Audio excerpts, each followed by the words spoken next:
पिता पुत्र दोनों साथ मिलकर दूर के शहर में अपना गधा बेचने जा रहे थे। मार्ग में किसी ने कहा कि ये 3 गधों को देखो। अरे भाई, अगर गधा साथ है तो बाप और बेटा पैदल क्यों चल रहे हैं?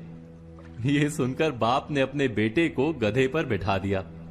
कुछ आगे जाकर किसी ने कहा कि कमाल का बेटा है भाई, अपने बूढ़े बाप को पैदल चला रहा है। तो बेटा गधे से उतर गया और बाप को बैठा दिया। कुछ दूर जाकर किसी की बात सुनी, भाई कमाल का बाप है, अपने बेटे को पैदल चला रहा है। यह सुनकर बाप बेटे दोनों गधे पर बैठ गए।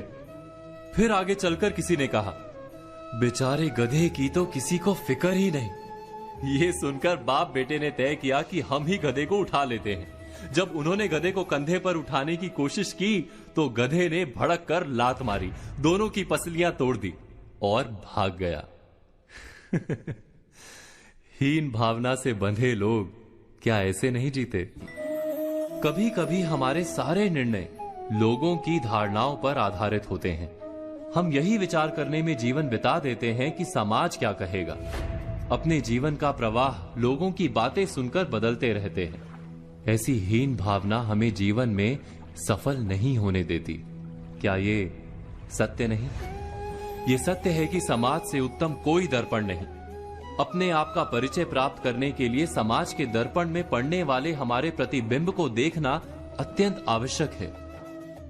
किंतु ये भी सत्य है, दर्पण की मर्यादा है कि वो उल्टा चित्र दिखाता है।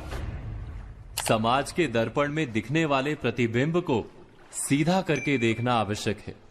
इसका अर्थ क्या होता है? हीन भावना से बंधे लोग सदा ही समाज की बातों के आधार पर निर्णय करते हैं। इससे उलट श्रेष्ठता से बंधे लोग समाज की बात सुनने से बिल्कुल इनकार करते हैं, सिर्फ अपनी ही बुद्धि पर भरोसा करते हैं। दोनों ही क्या भूल नहीं कर रहे? इस भूल का उपाय क्या है?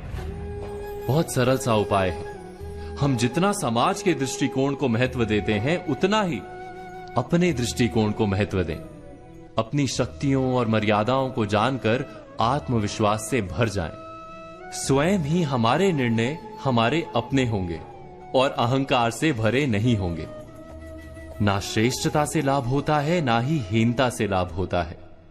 सच्चे आत्मविश्वास से ही जीवन में सुख प्राप्त होता है।